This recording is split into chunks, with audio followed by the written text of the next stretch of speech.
Importation des engrais, l'État prépare la campagne agricole 2023-2024. Le département du commerce et de l'industrie informe les opérateurs économiques sur la disposition prise. On note un partenariat avec la Fédération de Russie pour l'approvisionnement correct des paysans en intrants agricoles. Comment améliorer la participation des femmes dans le processus de paix? La question est débattue au cours d'une journée de réflexion. La rencontre est initiée par les départements en charge de la promotion de la femme et de la réconciliation nationale. C'est dans le cadre de la Semaine nationale de la réconciliation. Office du Niger, c'est environ 2 millions d'hectares de superficie. Après 90 ans d'existence, seulement 130 000 hectares sont aménagés. Sa nationalisation se fait en 1961 avec un accent particulier sur la culture du coton et les nouvelles techniques culturelles dont le répliquage. L'Office du Niger, un potentiel encore inexploité, c'est le titre du magazine de ce soir réalisé dans le cadre des festivités de l'indépendance du Mali. Bienvenue dans la grande édition. Mesdames, Messieurs, bonsoir. Nous commençons cette édition par cette information. L'Association des médiateurs des pays membres de l'UEMOA condamne la double attaque terroriste du bateau Tombouctou et une position des FAMA. Le 7 septembre dernier, l'AMP UEMOA présente ses condoléances aux familles endeuillées et souhaite prompt rétablissement aux blessés. Vous aurez après le journal parlé, la déclaration de DPDM, la coordination des associations pour la paix, l'entraide et le développement du Mali, Irganda, l'association des communautés de culture Songoï en mouvement. C'est suite aux différentes attaques terroristes qui ont durement touché la patrie mère. Ces deux mouvements saluent la réponse drastique des autorités maliennes face aux agissements qui visent à jeter le discrédit aux efforts en cours. Et puis, Tabalé appelle au sursaut patriotique et citoyen, c'était cet après-midi au CICB. Tabalé, c'est un cri de cœur, un appel à la résistance culturelle. La cérémonie présidée par le Premier ministre, entouré des membres du gouvernement, est organisée par le ministère en charge de la culture. Il s'agit, à travers la rencontre, de mettre en synergie les légitimités traditionnelles, les organisations de la société civile, les communicateurs traditionnels et les acteurs de la culture. Cela pour créer l'union sacrée autour de la patrie. Nous y reviendrons plus en détail avec Alpha Maïga. Je le disais dans le sommaire, l'État veut prendre le devant pour l'approvisionnement du pays en intrants pour la campagne agricole 2023-2024. C'est dans ce cadre que le ministre du Commerce et de l'Industrie a rencontré ce matin les opérateurs économiques et avec eux il a été question des dispositions prises avec la Fédération de Russie pour l'approvisionnement correct des paysans en intrants agricoles. Plus de détails avec Souleymane Kenza Sidibé. Il est à prévoir une hausse du prix du carburant sur le marché international des hydrocarbures. Du coup, il faut s'attendre à une augmentation du prix des engrais qui sont des produits dérivés du pétrole. D'où cet engagement du gouvernement pour anticiper sur les difficultés qui peuvent surgir, pouvant perturber l'approvisionnement du pays. Ce qui est sûr et certain, des initiatives sont en cours depuis la visite du président de la transition en Russie en juillet 2023 pour assurer le ravitaillement du pays en intrants agricoles. Nous comptons avec l'ensemble de nos fournisseurs d'intrants prospecter le marché russe dans le cadre de l'approvisionnement en intrants de notre pays pour la campagne 2023-2024. Comment avec les opérateurs économiques maliens, les fournisseurs d'intrants, comment nous organiser, nous structurer de façon à aborder ce marché russe-là dans le cadre de l'acquisition des intrants de qualité, de quantité et à moindre coût. Nous remercions pour cet engagement heureux pour le monde rural. Nous nous portons volontaires à accompagner le gouvernement, c'est en dépit de certaines difficultés. Nous avons des outils de solution. Parmi ces outils de solution, il y a cette possibilité que nous fassions ensemble une mission en Russie et voir dans quelle mesure nous pourrons avoir des engrais à meilleur prix. Nous avons déjà pris le devant. Nous sommes en contact avec nos partenaires au Maroc, en Arabie Saoudite, Afim Ibrahim Doucouré, DPA et les Femmes Verts. À ce dire, plus de 50 000 tonnes sont déjà chargées et en bateau pour les besoins de la cause. OCP Morocco u b'a la k'u seko bɛɛ kɛ ITZ Kibex n'o ye Arabie Saoudite ye u b'a la k'u seko bɛɛ kɛ minɛn bɛna na cogo min hali bi minɛn bɛ port la a bɛ se 50 000 tonnes ma. Il s'agit de fournir le pays en engrais, en quantité, en qualité et à prix abordable, comme le dirait le ministre du Commerce et de l'Industrie.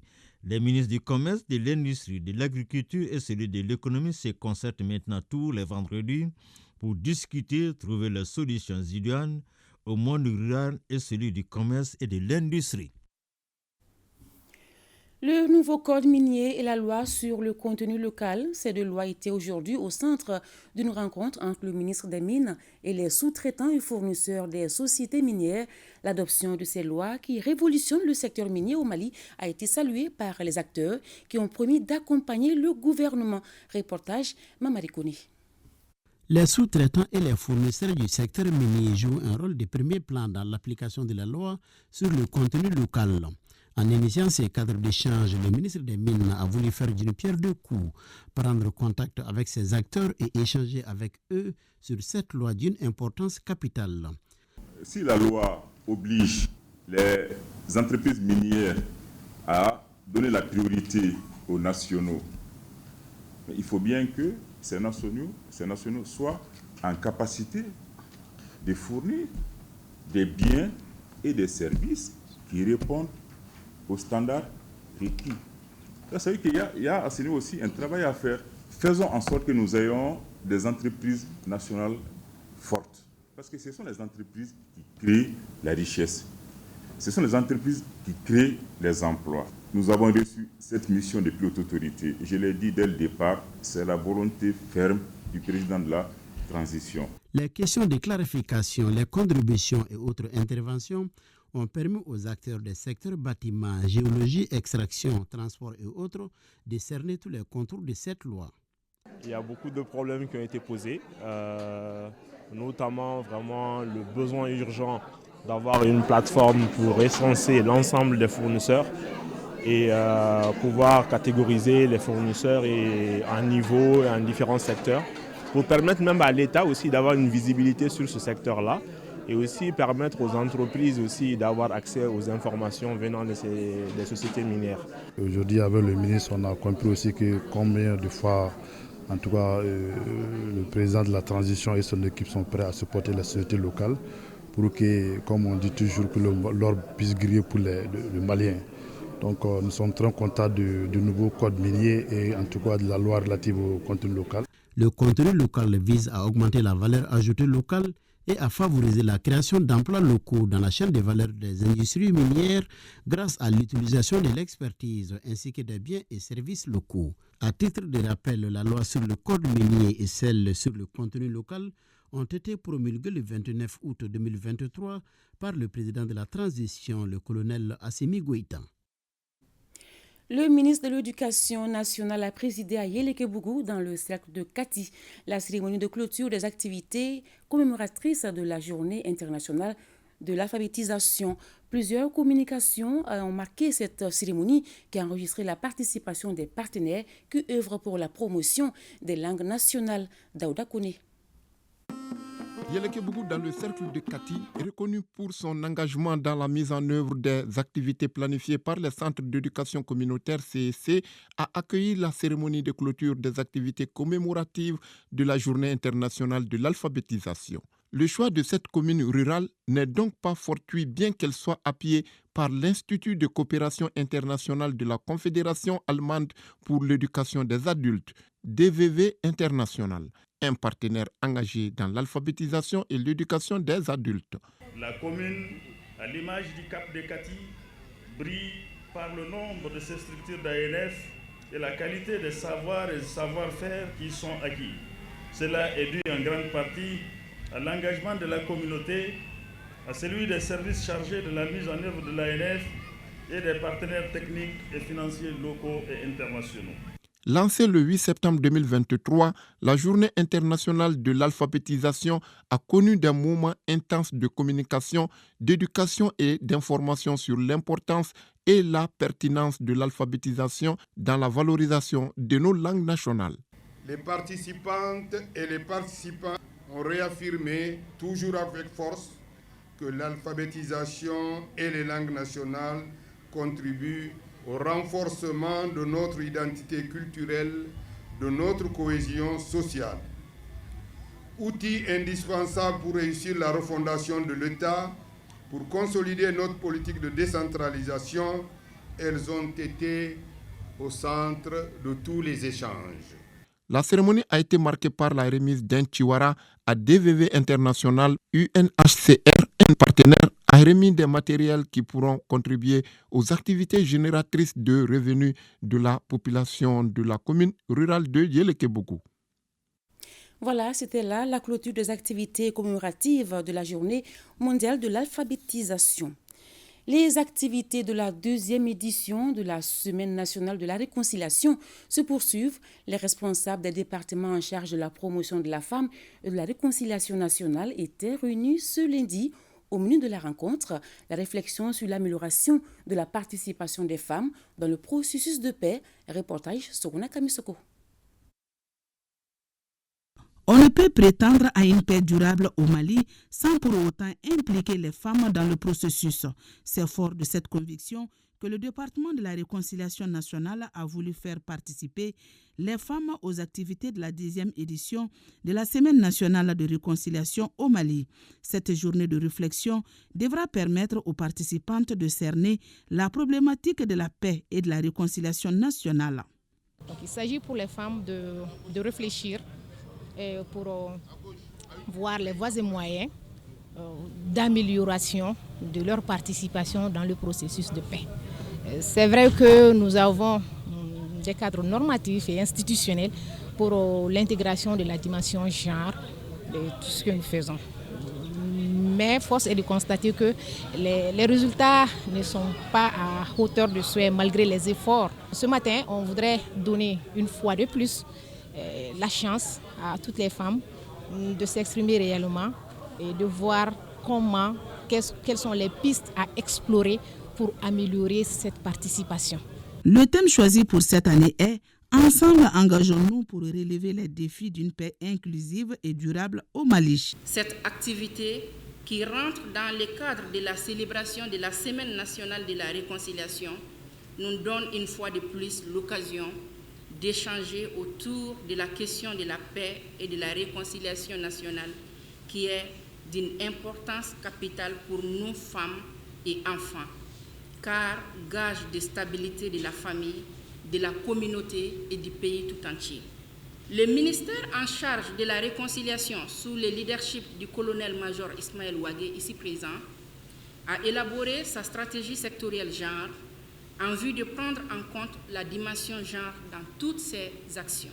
Convaincu de l'engagement des femmes pour relever les défis de l'inclusivité du processus de paix, je peux vous rassurer que l'accompagnement de mon département ne fera pas défaut. Cette journée de réflexion sur l'amélioration de la participation des femmes dans le processus de paix a vu la participation de plusieurs associations et groupements féminins. Toujours dans le cadre de la Semaine nationale de la réconciliation, à Ménaka, le gouverneur de la région a rencontré les autorités traditionnelles pour leur expliquer le bien fondé de la solidarité et de la cohésion sociale. Il leur a également transmis les remerciements des autorités du pays pour leur résilience. Même activité à Nioro du Sahel où l'association des femmes du camp des gardes lance ses activités. Les récits de Mohamed Lamine Maïga à Ménaka et Moussa Diakité à Nioro du Sahel. Les responsables de l'association ont profité de la Semaine nationale de la réconciliation pour lancer leurs activités. Elles étaient alors plusieurs dizaines de femmes porteuses d'uniformes, d'épouses de porteurs et sympathisantes à être présentes pour ce lancement. En plus de son objectif général qui est le soutien à la transition, l'association des femmes du camp des gardes de Nioro et sympathisantes vise défendre des intérêts socio-économiques et culturels des femmes du camp des gardes et sympathisants. Contribuer au renforcement de l'inclusion socio-économique des femmes du camp des gardes et sympathisants du Nioro. Promouvoir les activités génératrices de revenus telles que le maraîchage, l'embouchure, la transformation des produits locaux, le petit commerce. La cérémonie de lancement parrainée par le directeur de l'Académie d'enseignement de Nioro a bénéficié du soutien et de l'aide des autorités politiques, administratives et militaires de la localité. C'est ma commune, c'est ma population. Et l'armée, ce sont nos frères, nos enfants, nos épouses, nos sœurs. Tout ce que nous pouvons faire pour les épouses des porteurs d'uniforme, nous sommes là, la porte elle est grandement ouverte pour eux. Par rapport au lancement des activités des femmes de camp et sympathisants, ça tombe après qu'on a concilié la semaine nationale de réconciliation. C'est que le commandement a décidé que l'ensemble soit uni et fort. On ne peut pas avoir une nation forte sans avoir quand même les femmes qui nous sont. C'est du rituel qui ne conjugue pas le même verbe. Seul on peut être utile, c'est l'union qui fait la force.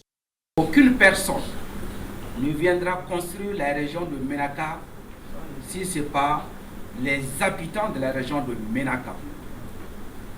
Même s'il y a des appuis, ils viendront en appui sur les réalisations et sur la volonté de la population de Ménaka.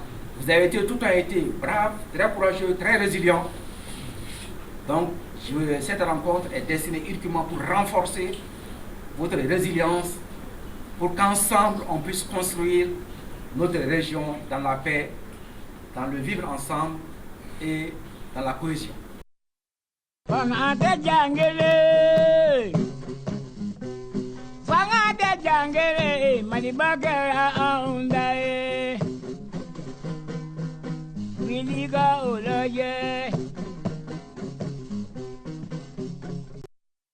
Le Mali indépendant aura 63 ans dans 4 jours et dans notre page dédiée à cette célébration ce soir, nous parlons de l'Office du Niger. 130 000 hectares, c'est la superficie aménagée à ce jour à l'Office du Niger depuis sa création le 5 janvier 1932. Le potentiel irrigable est estimé à plus d'1,9 milliard d'hectares sur lesquels seulement 50 000 étaient mis en valeur au départ des colons en 1961. La même année, l'on assiste à la nationalisation de l'office par le président Modibo Keïta avec un accent particulier sur la culture du coton et de nouvelles techniques culturelles dont le repiquage. Mais faute de ressources financières, l'aménagement de l'Office du Niger peine à atteindre sa vitesse de croisière. L'Office du Niger a un potentiel encore inexploité. C'est l'intitulé des magazines réalisés dans le cadre des festivités de l'indépendance du Mali. Je vous invite à suivre un extrait avec Bourama Traoré, Chide Kamara et Saïd Mohamed Lamine Diarra. Avec un potentiel irrigable de près de 2 millions d'hectares, l'Office du Niger est l'un des plus grands aménagements hydro-agricoles de l'Afrique. Sur cet espace, Hassan Souko exploite plus de 9 hectares de riz. Elle travaille à l'Office depuis 1989, soit 34 ans aujourd'hui. Mais si ça dugukolo bɛ ka sɛgɛn hectare dɔw bɔra 70 dɔw bɔra 60 ne b'o sɔrɔ a gɛlɛya min b'an kan fo n'a kɛra engrais ko gɛlɛya ye parce que min bɛ d'an ma o t'an ka foro bɔ fɛn na subvention na.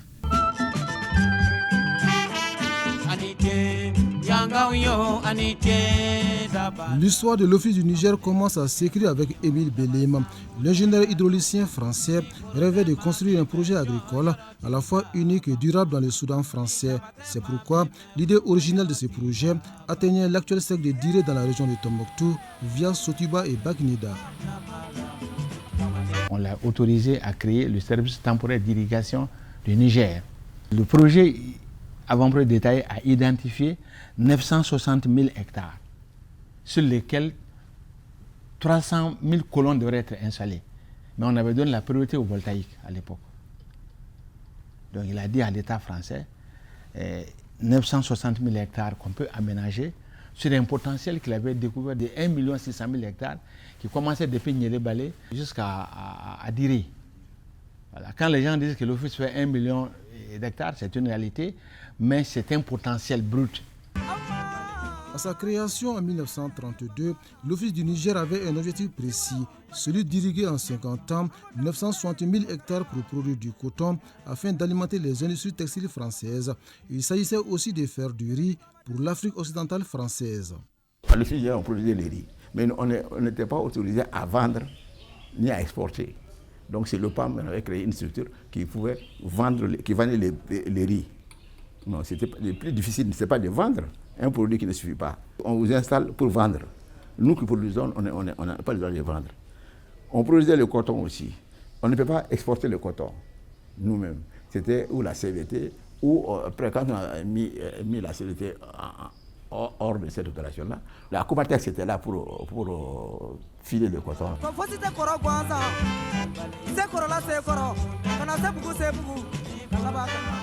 Le cas de l'OFI du Niger, les voici. Sans le barrage de Markala, cette immense terre serait tout simplement un scandale géologique. Plus grande retenue d'eau au Mali, l'ouvrage est sous le poids de l'âge, plus de 76 ans aujourd'hui, puisqu'il a été inauguré en 1947.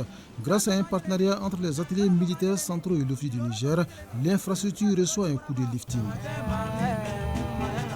Dans le partenariat Office ateliers militaires centraux de Markala, on a divisé les travaux en conventions. La première convention concernait la réparation du chariot numéro 2 et les installations électriques et mécaniques du barrage. Ces travaux ont duré à peu près 1 an, pratiquement de mai 2022 à début 2023. Le chariot numéro 2 nous a quand même donné beaucoup de problèmes. Comme vous l'avez remarqué là-bas, il y avait des paliers cassés, il y avait des coussinets cassés. Les dispositifs du mouvement de translation étaient en difficulté et beaucoup d'autres installations au-dessus du chariot. La plateforme aussi était très fatiguée. L'ossature était aussi en état de destruction pratiquement. À la date d'aujourd'hui, le chariot numéro 2 fonctionne correctement. De la nationalisation de l'Office du Niger à ce jour, les superficies aménagées ont connu une forte évolution. De 50 000 hectares de terres aménagées au départ des colons, on est à plus de 130 000 en 2023. Le gouvernement de la Première République a mis en œuvre un programme qui a permis d'aménager 15 813 hectares. À partir de 1994, donc, le gouvernement a recommencé à faire de nouvelles superficies. Donc, jusqu'en 2002, on a eu 13 543 hectares qui ont été aménagés, y compris bien sûr les baux. En fait, les baux, c'est un système que le gouvernement a mis en place pour que des privés puissent prendre de la terre en friche et l'aménager à leurs propres frais. De 2002 jusqu'en 2012, les programmes de réhabilitation ont continué concomitamment aux nouveaux aménagements. Et là, l'État a pu faire 28 623 hectares. Voilà, donc, et de 2013 jusqu'à nos jours, donc, la superficie totale réalisée, c'est 24 298 hectares. Donc quand on met tout ça bout à bout, ça fait en tout la superficie agricole utile à l'Office du Niger qu'il faut différencier de la superficie brute aménagée. Donc c'est 130 826 hectares. Donc 9% du potentiel. Vous imaginez? Donc, au vu de ce potentiel, pour tout homme logique, tu ne peux qu'avoir l'ambition d'aménager davantage et de mettre en valeur ce potentiel pour que nous sortions de notre situation. Malheureusement, pour aménager, il faut des ressources financières. Toutes choses qui nous manquent présentement. Surtout avec l'environnement que nous avons, nous n'avons plus de ressources suffisantes pour pouvoir faire face à cette mission d'aménagement. Dans un monde où se nourrir devient de plus en plus une équation à plusieurs inconnus, mettre en valeur le potentiel agricole de l'Office du Niger n'est-il pas une alternative afin qu'enfin les Maliens nourrissent les Ouest-Africains? Et pour commémorer le 63e anniversaire de l'indépendance du Mali, la faculté d'histoire et de géographie FHG de l'Université des sciences sociales et de gestion de Bamako a servi de cadre à une conférence débat sur l'accession de notre pays à la souveraineté nationale et internationale. Le thème de la rencontre est le Mali dans les relations internationales. Reportage d'Ossé Baba Diarra. C'est un cours magistral certainement pas comme les autres. Étudiants et enseignants dans la même classe pour une réflexion sur le Mali dans les relations internationales. L'activité s'appelle la journée de l'historien. Une journée d'hommage, surtout des rappels de la place qu'occupe le Mali dans les concerts des nations. L'objectif de cette journée, c'est d'informer le public, particulièrement les étudiants, la jeunesse, de l'histoire du Mali, la vraie histoire du Mali, parce que notre histoire souffre de beaucoup de désinformation et qu'il est vrai que les jeunes sachent maintenant la vraie histoire du Mali, surtout en cette période où le pays en a le plus besoin. Des panels ont meublé cette journée de l'historien. Le premier porte sur les relations entre le Mali et l'ex-colonisateur. Le second est relatif à la coopération russo-malienne. L'objectif fondamental, c'est que nous puissions nous approprier de notre histoire. Si nous savons d'où nous venons, nous saurons d'où nous devons partir. Et cela me paraît extrêmement important. Donc nous avons une histoire tellement riche qu'il suffit vraiment de la connaître et de la maîtriser pour ne pas tomber dans les perversions. Le contexte actuel est bien à propos pour discuter de la place que le Mali occupe dans les relations internationales. Comme vous le savez bien, dans les relations du Mali avec le monde, le président de la transition, le chef de l'État, le colonel Assimi Goïta, a édicté 3 principes qui sont devenus désormais des principes constitutionnels. Et sur la base de ces principes-là que le Mali interagit avec tous les autres pays dans le monde. La journée de l'historien s'inscrit dans le cadre de la célébration du 63e anniversaire de l'indépendance du Mali, occasion de rendre hommage aux pères de l'indépendance pour leur lutte héroïque et patriotique.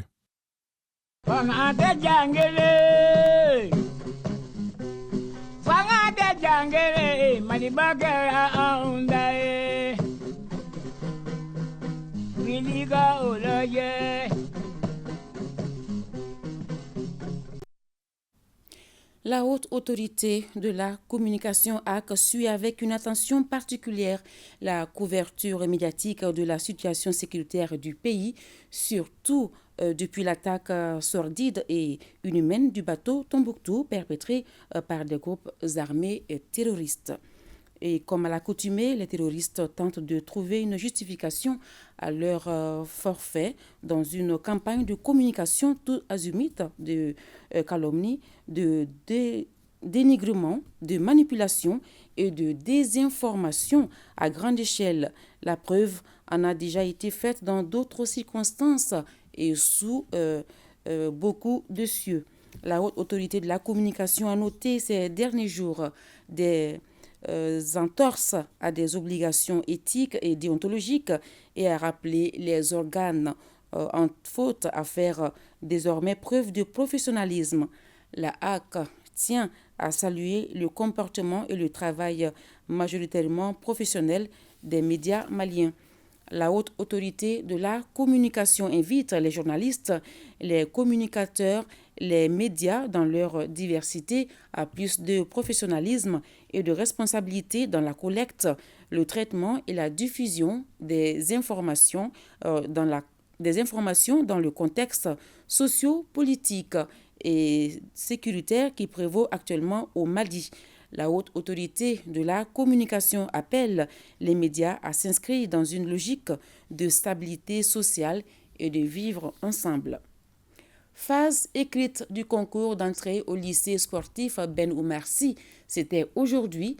Les épreuves ont été lancées par le ministre de la Jeunesse, des Sports, chargé de l'instruction civique et de la construction citoyenne. Ils sont 241 candidats pour 59 places.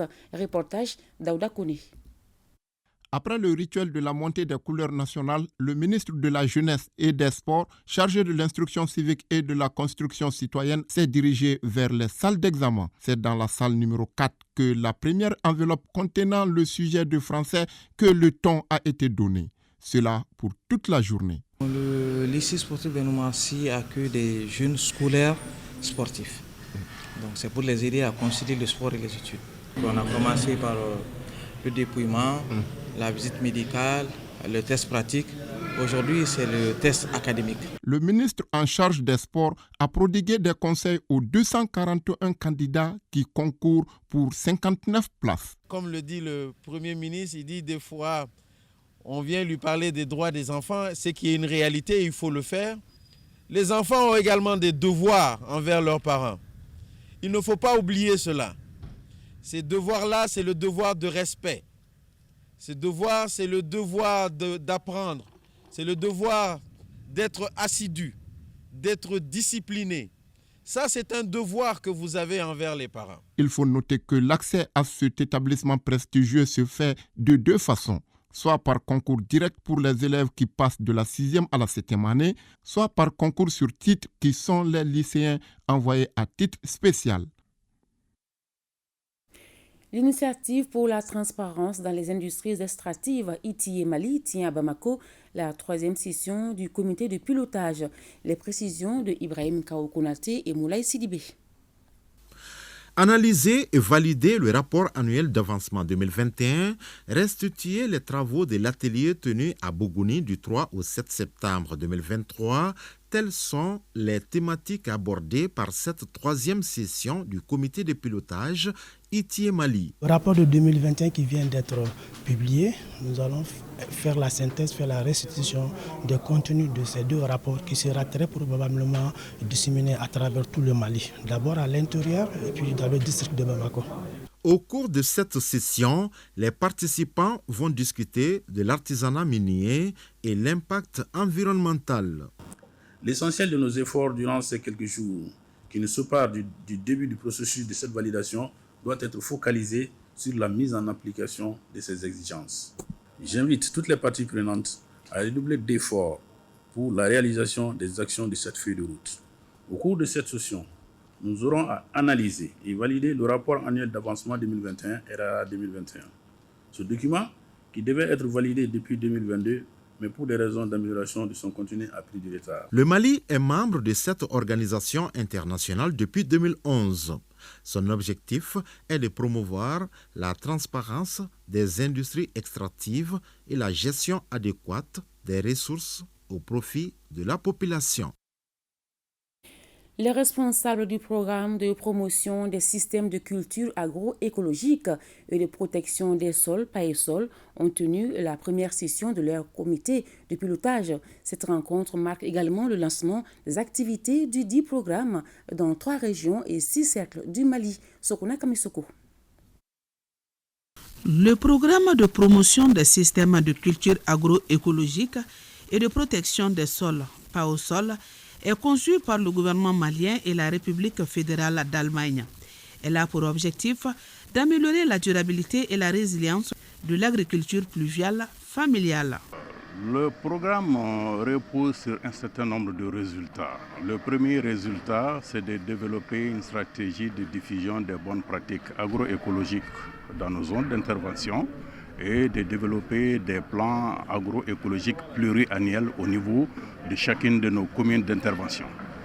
Le second résultat attendu, c'est de développer des boutiques bio-intrants avec des semences qui puissent être facilement utilisées par les populations locales.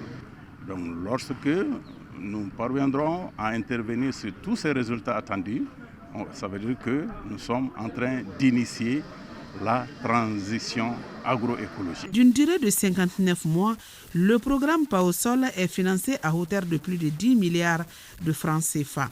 Sa mise en œuvre doit permettre de booster la production agricole au Mali. À travers la coopération financière allemande, la KW, cette initiative soutiendra directement environ 1000 exploitants agricoles d'élevage, associations sur 5 ans et touchera indirectement environ 120 000 personnes. La mise en œuvre de ce programme contribuera à la transformation structurelle des chaînes de valeur agricole pour une croissance inclusive et durable, telle qu'exprimée dans le cadre stratégique pour la relance économique et le développement durable, le CRED 2019-2023. Conscient des défis liés à la transition agroécologique, mon département ne ménage aucun effort pour l'atteinte des objectifs de ce projet. Le programme PAESOL intervient dans 3 régions du Mali, à savoir Kay, Koulikoro et Sigassou. La contribution déterminée au niveau national CDN vient de valider son plan d'investissement sur le climat. L'objectif est de faire l'état de la mise en œuvre des activités du projet. Ce document, qui sera soumis à la Convention cadre des Nations Unies, permettra la mobilisation de 16 milliards de dollars, soit 9 600 milliards de francs CFA, pour que les populations puissent s'adapter aux effets néfastes des changements climatiques. Compte rendu, Maïmouna Doumbia.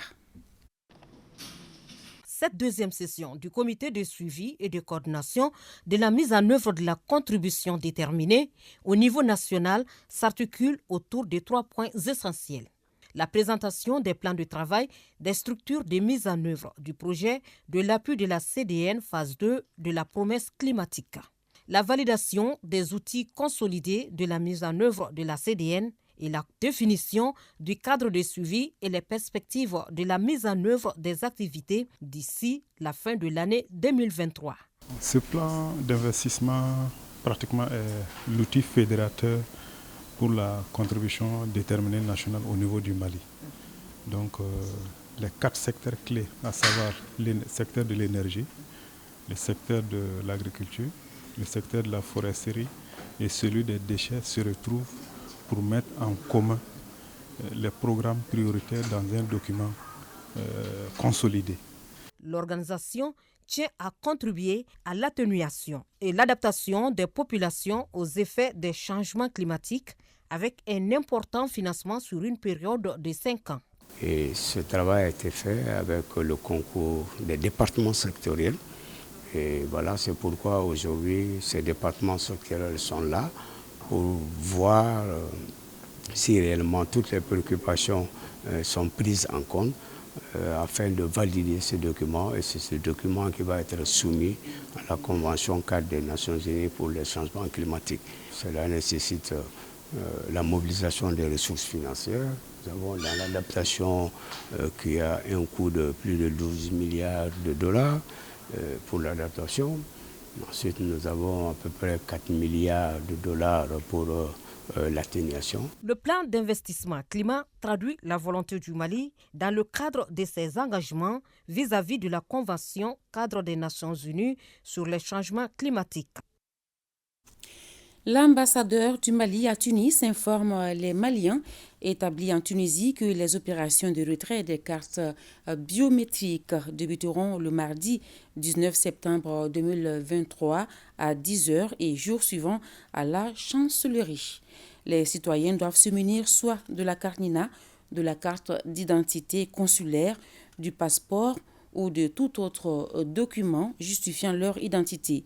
L'ambassadeur sait compter sur le patriotisme des Maliens de Tunisie pour la réussite de l'opération faite à Tunis le 18 septembre 2023 par l'ambassadeur Moussa Sy. COFOR, la coordination des forces juvéniles pour le renouveau, a organisé une rencontre d'échange entre les jeunes de la région de Kita et la direction exécutive. Elle portait sur la participation massive des jeunes au processus électoral. Au RTM Kita, Mahamadi Alioubari. Cette rencontre d'échange entre les jeunes de la région de Kita et la direction exécutive de la coalition des forces juvéniles pour le renouveau COFOR a porté sur la participation massive des jeunes au processus électoral. L'objectif de ce grand rendez-vous de Kita est de favoriser l'engagement citoyen et la participation massive des jeunes aux prochaines opérations électorales à travers leur formation sur le cadre général des élections. Contribuer à la réussite des opérations électorales et à l'apaisement du climat social lors des périodes pré- et post-électorales dans la capitale et dans toutes les régions du Mali. Pour relever ces défis, il nous faut rester ensemble et déterminés, prêts à nous impliquer afin d'assurer une participation effective de la jeunesse au processus décisionnel de notre pays.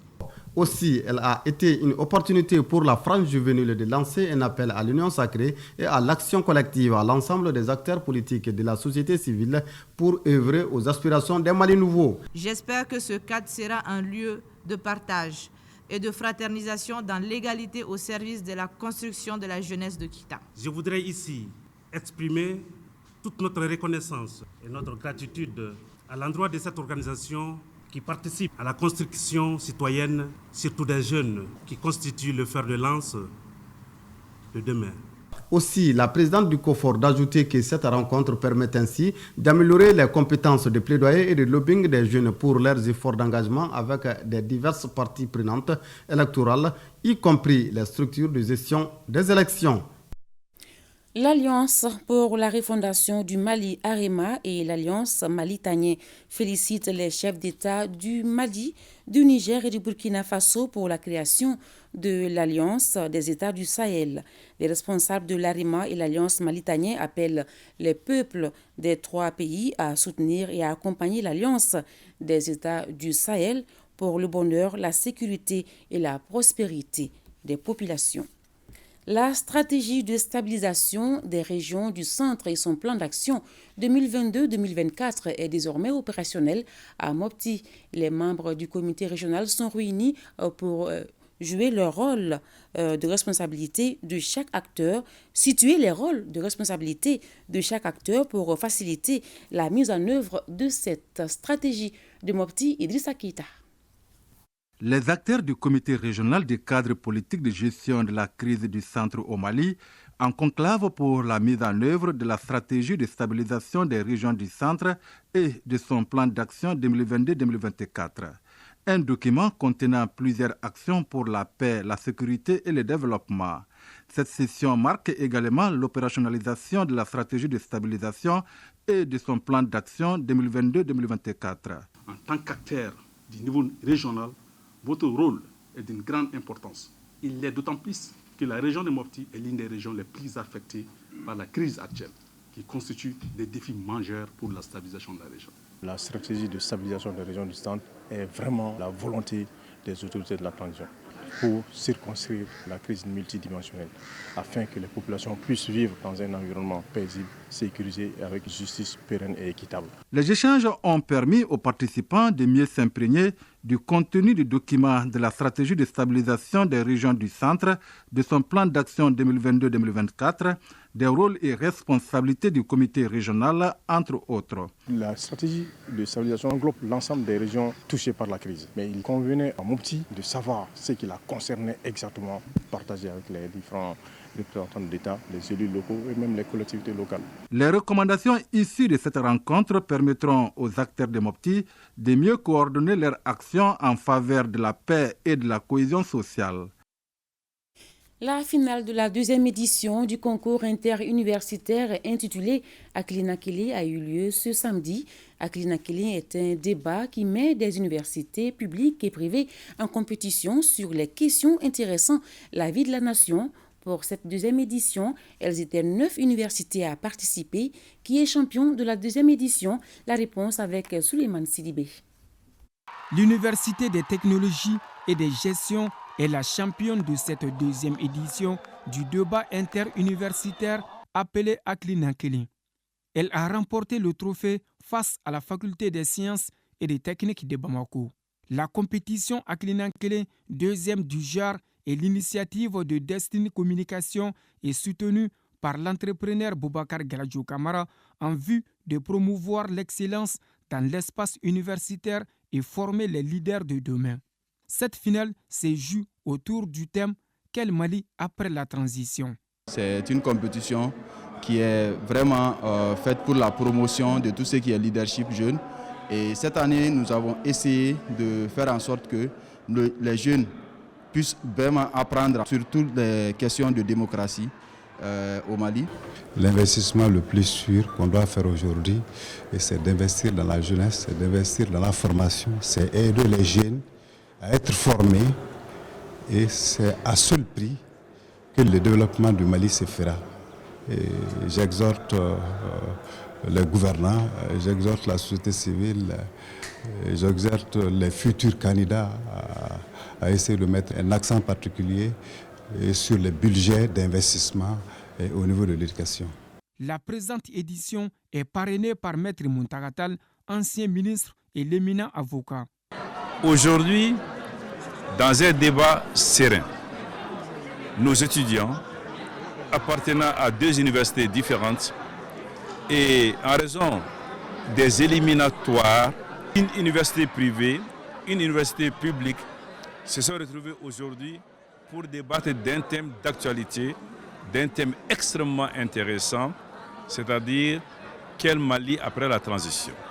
La salle des 1000 places du CICB a refusé du monde pour cette grande finale. Les étudiants et des personnalités comme Ali Nouhoum Diallo et des anciens ministres ont répondu à l'appel.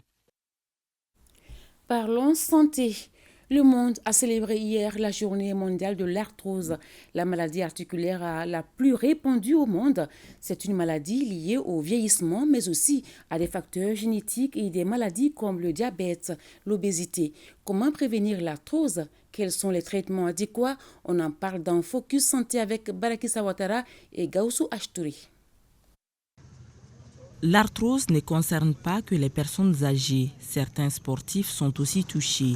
De plus en plus de sujets jeunes font aussi la maladie avec, par exemple, l'utilisation abusive des téléphones, des ordinateurs.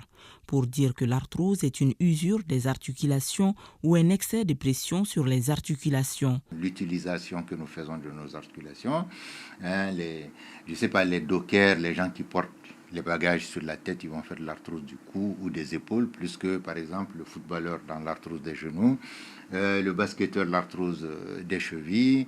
Quand on fait du tennis, c'est pas exactement pareil. Et on parlait des femmes tout à l'heure. Généralement chez nous, la cambrure et le poids est un critère de beauté, d'aisance dans le monde féminin.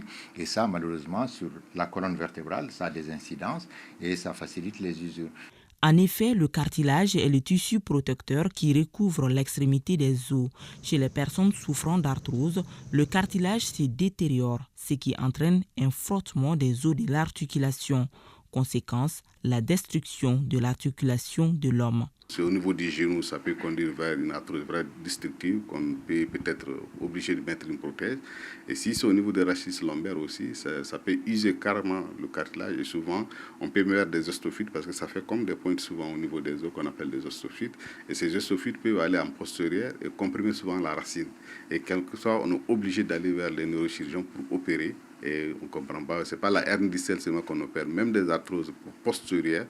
Donc quand l'ostophyte va en postérieur et que ça comprime un peu la racine, ou ça comprime la racine, on est obligé d'aller opérer. L'arthrose peut donc atteindre toutes les articulations, car plus une articulation est mobile, plus elle a des risques de faire de l'arthrose.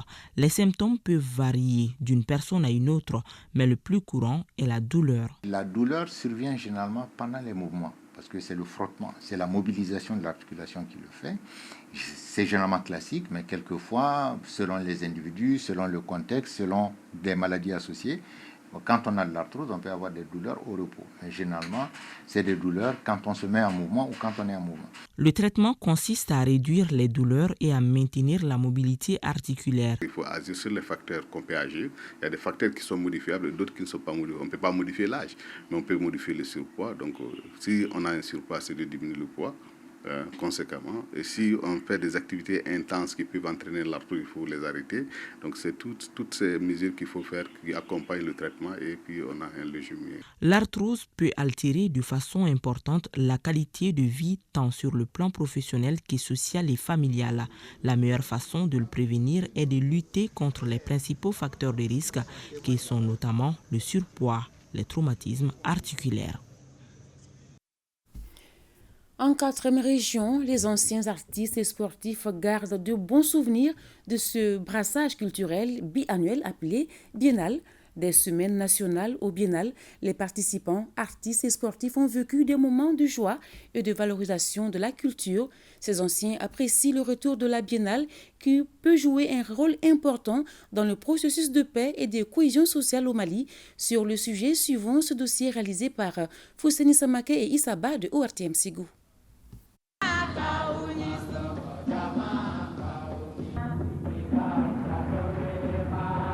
Il s'appelle Mokhtar Sedoutal, un amateur passionné de la Biennale.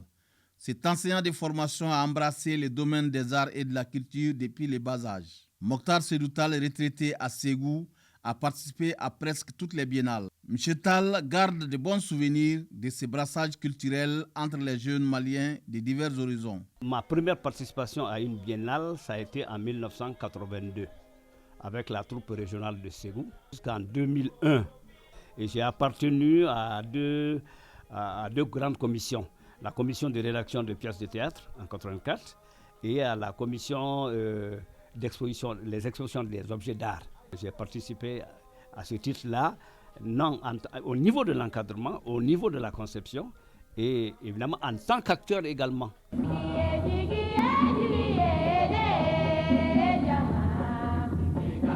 Pour ces passionnés de la culture, la reprise de la Biennale est une véritable occasion de valorisation de la culture malienne et de renforcement de la cohésion sociale.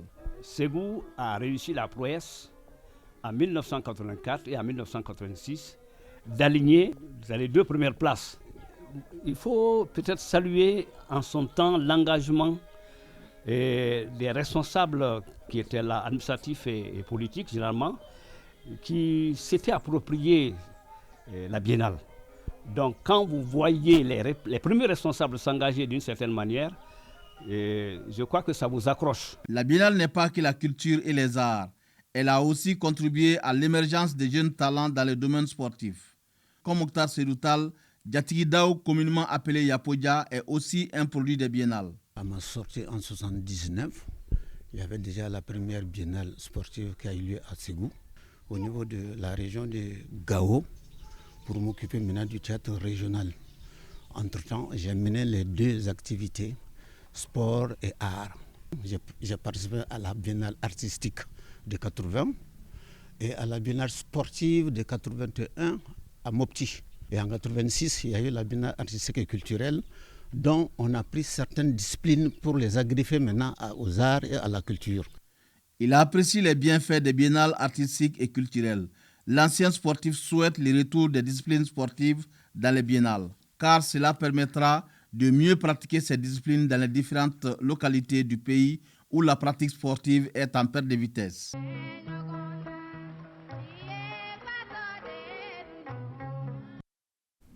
À suivre l'intégralité de la prestation de la troupe de Ségou demain à 14h sur la télévision nationale. Sport, football.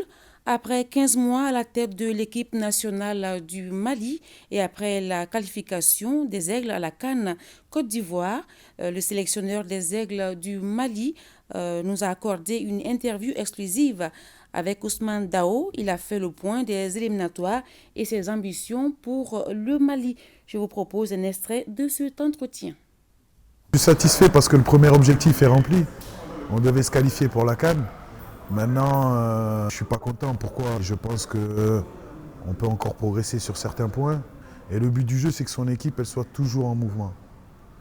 Voilà, qu'il y ait un bloc qui coulisse, soit latéralement ou soit dans la profondeur, pour réduire les espaces ou pour intervenir très rapidement quand on n'a pas le ballon. Et quand on a la balle, pour avoir les solutions beaucoup plus rapides. Donc c'est vrai que déjà, moi, ma première idée, c'est le football en mouvement. Je pense qu'aussi, il faudrait qu'on réfléchisse à rajouter autre chose au niveau de nos joueurs. Parce que la pression, c'est pas mal tout le temps. Hein. Il faut de la pression de temps en temps pour essayer d'arriver à son meilleur niveau au bon moment. Mais il n'en faut pas trop non plus. Donc je pense qu'il faudrait essayer de rajouter autour de nos équipes, quand elles sont dans les phases finales, peut-être des gens qui vont intervenir au niveau de la préparation mentale.